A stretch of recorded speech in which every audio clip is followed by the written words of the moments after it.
Selamat datang di Mozaik Keluarga. Acara Mozaik Keluarga membahas berbagai isu menarik tentang balita, anak-anak, remaja, dewasa, hingga lansia.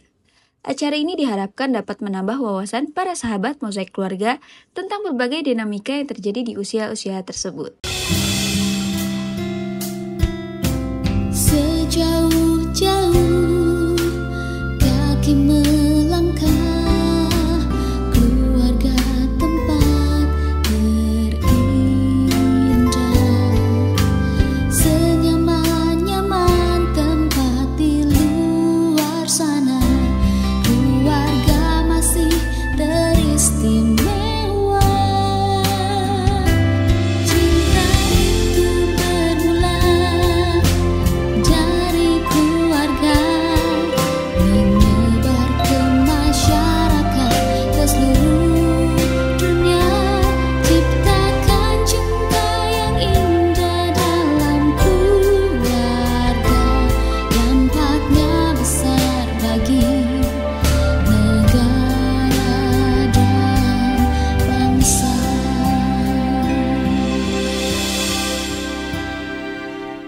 Kembali lagi bersama Mozaik Keluarga. Kali ini saya ditemani oleh rekan saya Dominic Mario dan juga ada Bushan. Apa kabarnya hari ini Mario dan Baik-baik. Bushan? Kabar baik. Seneng ya kita ketemu lagi di Iya. sini. Nah, seperti biasa kali ini kita juga akan membahas ada satu cerita yang masuk ke kita, curhatan dari salah satu orang tua gitu ya. Tapi sebelum kita membahas ke cerita itu, juga pengen mengingatkan ke para sahabat Mozaik Keluarga, jika ada cerita atau ada isu yang pengen kita bahas bersama, bisa dikirimkan ke mozaikkeluarga@gmail.com supaya nanti cerita-ceritanya bisa kita bahas bersama. Jangan khawatir, untuk nama yang masuk akan pastinya disamarkan, sehingga nanti tidak akan ketahuan itu sebetulnya siapa gitu ya. Sama juga seperti cerita hari ini dengan nama yang disamarkan, ada satu orang tua nih, pasangan suami istri rekan Shan dan Mario, yang kebetulan cerita mereka berdua itu sangat aktif di gereja. Banyak sekali kegiatan di gereja, suaminya sebagai salah seorang prodiakon, lalu istrinya juga ikut kegiatan kur dan juga menjadi salah satu lektor gitu ya di gereja. Mereka tuh bercerita dan mengalami kebingungan dan juga bertanya karena salah seorang anaknya mereka, sebut saja namanya Rudy, yang mau menginjak usia SMP itu tidak mau melakukan pelayanan.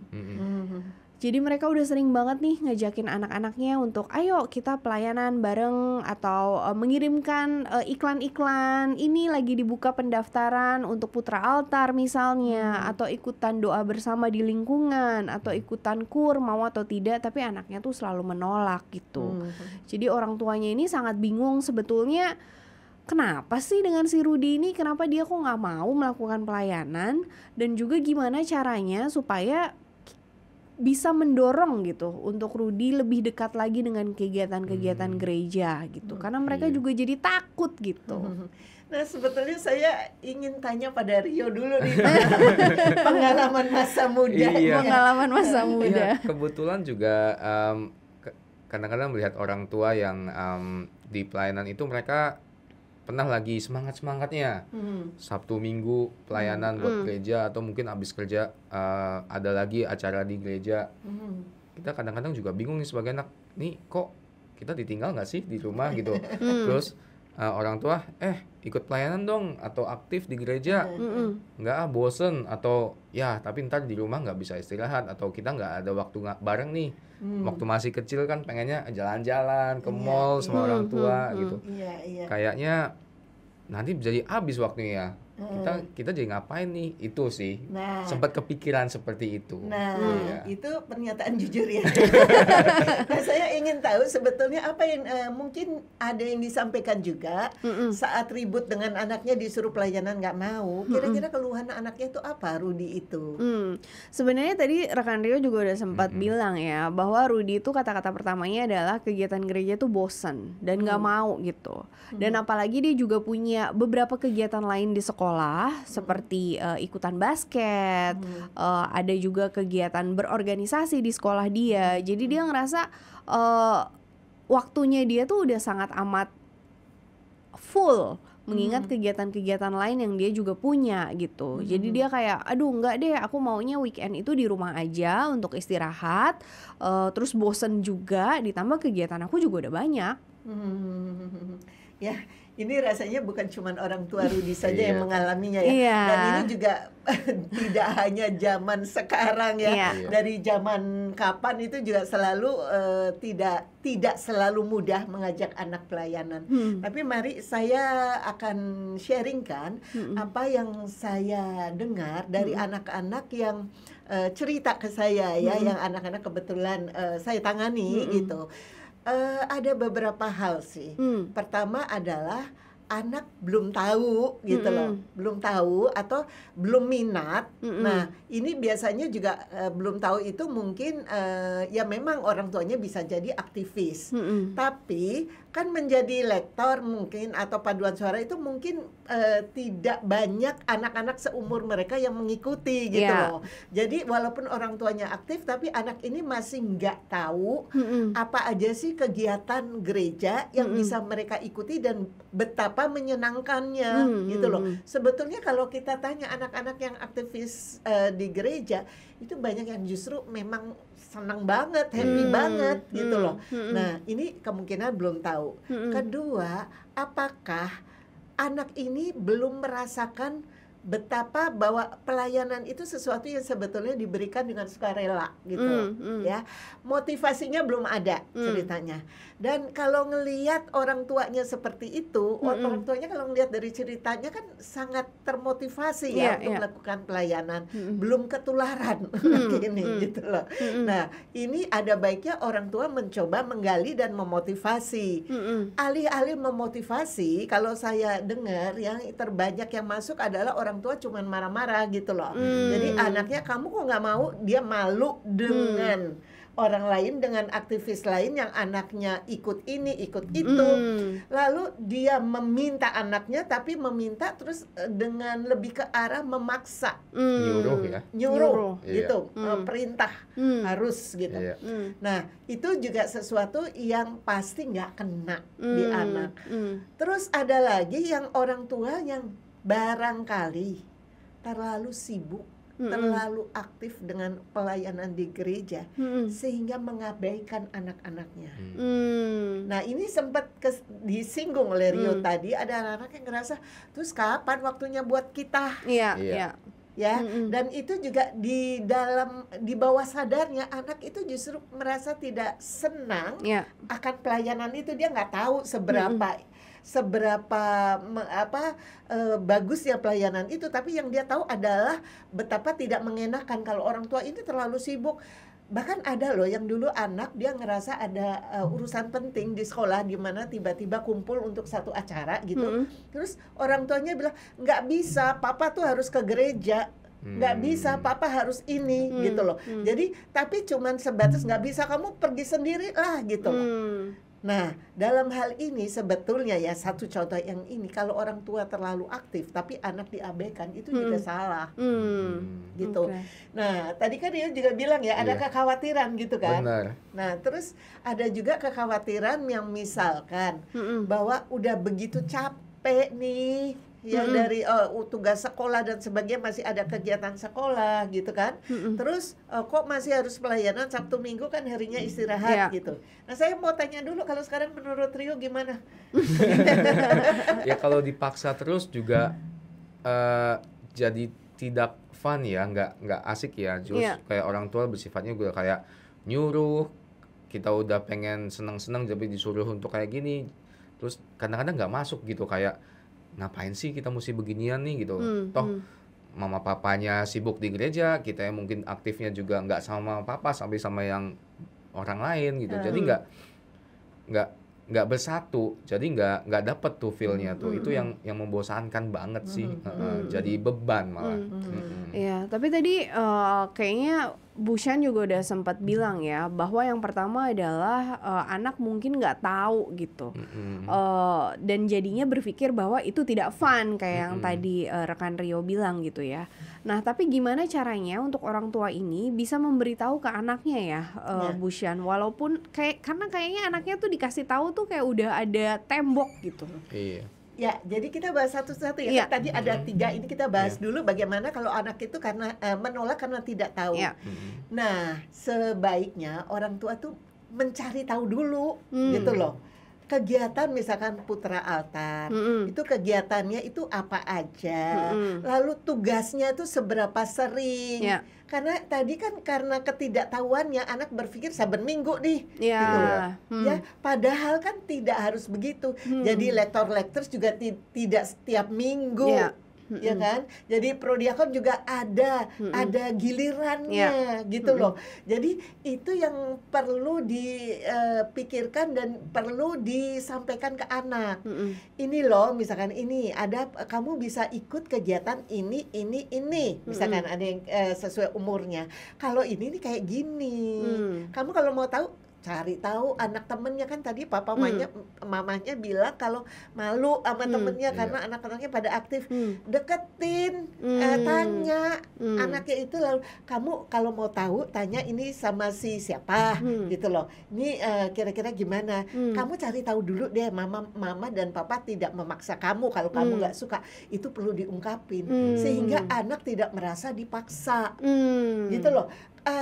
Pada dasarnya semua orang ya, nggak kecil nggak tua, kalau dipaksa nggak suka lah. Iya, Bener sebel. nggak? Coba mamanya kalau misalkan dipaksa mertuanya, Iya, pasti juga nggak suka. kamu ikut dong kursus masak ini gitu kan, Iya, rasanya gimana itu gitu. juga nggak Masa suka. seorang istri, walaupun itu penting misalkan, Iya. masa seorang istri nggak bisa masak, gimana nanti anakmu gini. Kelihatannya bener, Iya. tapi caranya itu membuat tidak nyaman. Nah, sebaiknya ini Mama Rudi ini juga coba merubah strateginya. Ya, cari tahu lalu ungkapkan ke anaknya, ini loh kalau kayak ini gini, kegiatannya tidak tiap Sabtu Minggu kok. Sehingga kita nanti kita bisa atur bersama di Sabtu Minggu yang kita tidak ada kegiatan ini, kan kita masih bisa kita pergi ke mall, kita kita senang-senang di situ. Tapi di lain pihak kita juga melayani Tuhan. Ada satu keluarga ya, 1-2 keluarga yang saya tahu itu menerapkan dengan bagus. Dalam arti orang tuanya selalu mengajak anaknya bahwa pelayanan itu sesuatu yang wajib, bukan di sisa waktu. Itu benar loh. Jangan melayani di sisa waktu. Justru kalau karena aku masih ada waktu sedikit ini, aku deh bisa bantu apa, itu salah. Melayani ini yang dilayani big boss loh. Big boss yang semua yang memberikan kita kehidupan, semuanya. Jadi yuk kita pikirin, pelayanan itu wajib. Mama akan milih jadi ini, papa jadi ini, kamu coba kira-kira apa? Kalau itu diterapin dari kecil, anak akan lebih mudah diarahkan. Ya, diceritain misalkan, mama hari ini dulu ya mesti latihan kor. Soalnya misa itu kalau ada kor kan jauh lebih menyenangkan, ya maksudnya lebih enak, membantu suasana untuk orang itu lebih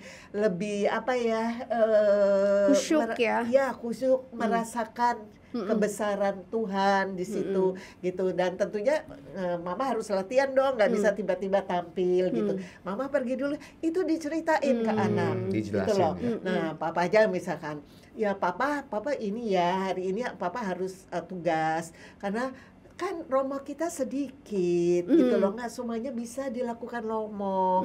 Kita harus bantu dong apa yang kita bisa. Jadi papa hari ini harus, misalkan itu ada oma-oma yang sakit, tapi kan oma itu sangat merindukan untuk bisa komuni, gitu loh.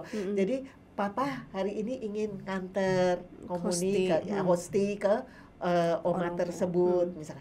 Itu dibiasain sehingga anak kalau sudah ditanamkan bahwa pelayanan itu sesuatu yang sebaiknya dilakukan, gitu loh. Tuhan tidak memaksa, tapi pasti itu ada banyak hal yang kita rasakan, kepuasan batin, ya itu satu.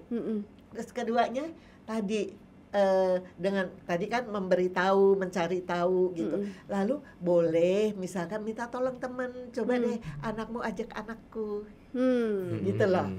Pendekatannya dari teman ya, daripada Bisa memaksa teman. tapi bisa lewat teman. Jadi paling dasar adalah dari kecil sudah ditanamkan itu dulu. Sehingga nanti lebih mudah. Terus gini, tadi ya kalau nggak dari teman kan bisa juga dengan orang tuanya cari tahu terus dibukain kegiatan-kegiatannya apa aja yang diketahui, ada fotonya, ada apa. Ternyata fun loh. Ternyata mama dengar dari mama ini si A itu seumur kamu senang banget ikut ini. Nah, itu salah satu cara gitu, salah satu cara. Lalu apalagi yang misal yang ingin diketahui?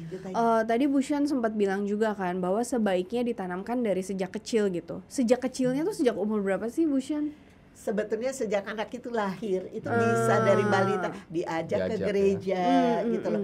Tapi jangan takut di gereja, anak tuh sebetulnya bisa dikasih pengertian. Jadi kan banyak ya terus terang yang saya lihat ya, anak di gereja sudah ada pengumuman nih tidak boleh makan minum di gereja. Tetap gitu. Saya masih lihat itu loh. Karena anak kecil ngambil makanan, makan minum itu sesuatu yang salah menurut saya gitu loh. Jadi misalkan dibiasain dulu makan harus kenyang ya, karena nanti di gereja tidak boleh makan, tidak boleh minum. Kalau anak kalau misalkan batuk-batuk ya dikasih minum nggak apa-apa, tapi bukan minum yang beli teh botol, beli jus itu, beli susu itu kan nggak bener. Itu harus dibiasain. Anak dikasih pengertian. Kan kadang takut anaknya ribut gitu ya, rame di kelas, dikasih pengertian, nanti ya habis dari sini kita boleh ini, kalau itu semua ditanamkan pengertiannya. Kalau misalkan anak rame juga, keluar deh sebentar gitu ya, nanti ya kita keluar kalau sudah misalkan sudah saat komuni ya, komuni nanti. Jadi anaknya itu dikasih tahu, sekarang kita dengerin bener-bener, nanti kalau mau keluar sebentar komuni misalkan mau gitu. Yang kedua, yang tadi orang tuanya terlalu aktif sampai tidak mempedulikan, itu juga salah besar. Jadi kembali yuk introspeksi dulu gitu loh. Jadi coba diatur, misalkan orang tua jadi tahu dulu jadwal kegiatan ayah, ibu. Kalau selalu nggak klop, misalkan minggu ini kan bisa banyak teman minta tukeran gitu loh. Misal, jadi jangan dikorbankan juga karena yang dilayani big boss kita itu juga nggak mau juga anak ditelantarkan. Itu juga mesti introspeksi kita gitu mesti loh. Balance ya. Mesti balance. Jadi nggak over pelayanan, kayak anaknya jadi malah melihat pelayanan ini malah memisahkan kita gitu. Betul. Terus tadi anak banyak kegiatan. Kalau tadi alasannya kan capek udah banyak kegiatan. Coba juga ditelusuri. Oke.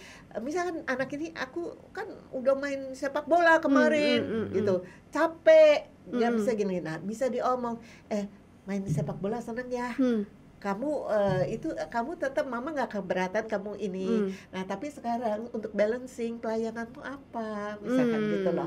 Nah kalau ditanamkan dari kecil, saya nggak lebih mudah ya. Saya ngelihat ya yang anak-anak dari pengertiannya itu diberikan sejak kecil itu nggak ada masalah sih, nggak ada masalah karena dia ngerasa tergerak untuk membantu. Kadang malah lebih antusias anaknya loh dari orang tuanya. Daripada orang tuanya. Nggak boleh telat. Kadang ibu bapaknya masih udah mulai baru itu datang. Anaknya itu kalau ditugasi benar-benar biasanya anak-anak itu lebih konsekuen gitu. Jadi udah ini terus dipuji kalau kamu nggak coba sekali gitu loh, coba misalkan terus pulang diangkat pride-nya gitu. Wah keren sekali ya kamu, gimana rasanya, seneng nggak tadi gitu loh. Aduh mama bangga sekali loh sama kamu, kayak gitu-gitu. Itu sesuatu yang penting, jangan cuma diperintah terus udah gitu tidak ada apresiasi gitu loh. Jadi sementara anaknya main sepak bola keren banget loh, lo keren banget ya lo ininya tadi, teman-temannya pada memuji gitu. Betul. Nah di rumah udah mulainya setengah mati setengah hati ya, maksudnya pergi sampai di rumah gini, tadi kok kamu nggak gitu sih, temenmu tadi jalannya lebih cepat kamu gini. Dikritik terus dikritik itu sesuatu yang kurang bagus gitu. Kamu latihannya gimana sih tadi, temenmu udah ini kamu celingukan gitu. Itu it's bukan okay support lah. malah ya. Nah itu kadang yang lupa dan itu terjadi loh beneran. Dibanding-bandingkan dengan anak lain yang udah itu siapapun tidak inginlah dibandingkan. Ya, kayak gitu. Nah Rio mungkin ada pengalaman lain yang mungkin bisa. Iya, jadi kayak mungkin ya sempat tercetus kayak itu tetangga sebelah kok mereka satu keluarga aktif loh, kok kamu enggak nih. Nah, Jangan kayak gitu dong. Nah, itu yang jadi kayak Ada perbandingan malah ya. malah Gini. jadi bete. dibandingkan itu sesuatu yang tidak enak satu. Iya. Ya, Kedua, itu tidak menyentuh hati. Mm-mm. ya, Justru orang akan melawan gitu ya, loh, ya. ya. Justru mulailah menanamkan itu di dalam hati, sehingga anak melakukan itu dengan fun. Coba deh anak itu pelayanan tapi cemberut terus, Iya, ya, nggak salah-salah bagus. juga Iya, nanti iya. apa Iya. itu nggak bisa. Jadi mulailah dengan menggarap hati. Jadi digarap dulu hatinya, tunjukkan pentingnya. Kita ini ya, bayangin aja ya, kita tuh nikmat banget loh. Kemarin kamu ingat nggak kita bisa makan di restoran kesukaanmu? Kita masih ini. Sementara banyak orang yang nggak bisa makan juga loh di luar sana gitu loh. Ya. Nah kita harus ingat mereka. Itu diomongin juga, Ya. bukan cuman jadi ini. Ayo nanti kapan-kapan ya kita kunjungin mereka, kita sisihkan gitu loh. Ya. Terus tapi kita mesti ingat ya, Tuhan tuh baik banget ya sama keluarga kita. Terus apa nih yang sebaiknya kita kasih? Kalau menurut kamu apa, Rudi? Gitu loh. Iya. Diminta pendapat juga ya. Nah, kalau diminta pendapat dia ngomong kan dia juga nggak enak buat nolak. Iya betul. Wah, menarik sekali nih. Ternyata orang tua Rudi juga jangan sampai putus asa dulu, karena berdasarkan pembicaraan kita tadi kan ada banyak banget cara yang sebenarnya masih bisa kita lakukan ya untuk mendorong anak untuk lebih jauh lagi melakukan pelayanan.